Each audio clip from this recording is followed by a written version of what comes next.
समीन सदर सदाम हुसैन एक दफ़ा रात को इराक की सरहदों पर गश्त कर रहे थे तो बहुत दूर एक बस्ती नज़र आई। सदाम हुसैन ने अपने साथियों से कहा कि इस बस्ती में चलते हैं, लोगों की खबरगिरी लेते हैं। तो साथियों ने मना किया कि रात काफ़ी हो चुकी है। सदाम ने फिर इसरार किया तो चले गए। बस्ती में पहुंचे तो एक घर में दस्तक दी तो एक बंदा आया। सदाम को देखते ही हैरान हो गया, सदाम के हाथ चूमने लगा। खुशी के मारे आंखों में आंसू आ गए। यूं एक घर से मोहल्ला और बात पूरे इलाके में पहुंच गई। पूरा इलाका जमा हो गया।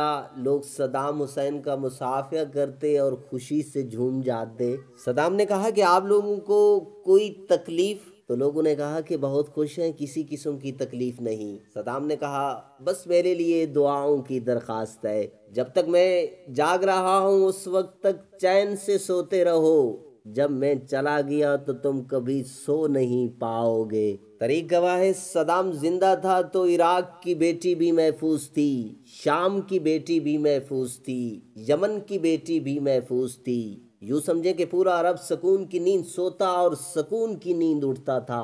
अचानक अरब ने यूरोप का साथ दिया, सदाम को तनहा कर दिया। अमेरिका ने इराक पर चढ़ाई कर दी और सदाम हुसैन तख्ते दार पर लटक गया। आखिरी अल्फाज सदाम के अगर मेरी उंगली भी अगर शिया होती तो उसे भी काट के फेंक देता। यूं सदाम हुसैन को फांसी दे दी गई। वो दिन और आज का दिन सुन्नी मुसलमानों की नस्ल कुशी शुरू है। पहले इराक पर और अब शाम पर जुल्म बर्बरियत जारी है।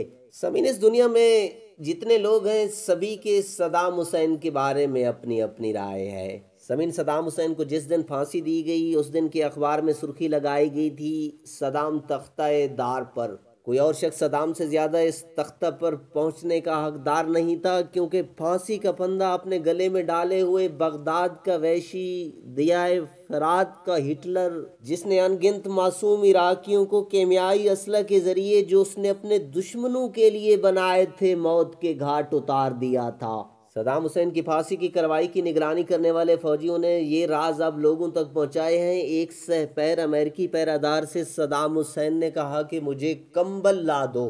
उनकी ख्वाहिश पर अमेरिकी फौजियों ने उन्हें गर्म कोट ला दिया और फिर हैरानगी से पूछा कि ये कोट क्यों पहना है, जिसके जवाब में सदाम हुसैन ने कहा कि आज सर्दी बहुत है, मेरा जिस्म सर्दी से कांप रहा होगा तो इराक की आवाम समझेगी कि सदाम मौत के डर से कांप रहा था। मज़कूरा अमेरिकी फौजी के मुताबिक सदाम अपनी जिंदगी के आखिरी लम्हात में सुकून से सरशार थे और उनके होठों पर मुस्कुराहट छाई हुई थी। फौजी ने बताया कि सदाम हुसैन ने अपनी पसंद का नाश्ता तलब किया और उसके बाद वजू करके नमाज फजर अदा की। फिर वो फांसी के फैसले पर अमल दरामद के इंतजार में अपने बिस्तर पर बैठकर कुरान करीम की तिलावत करने लगे।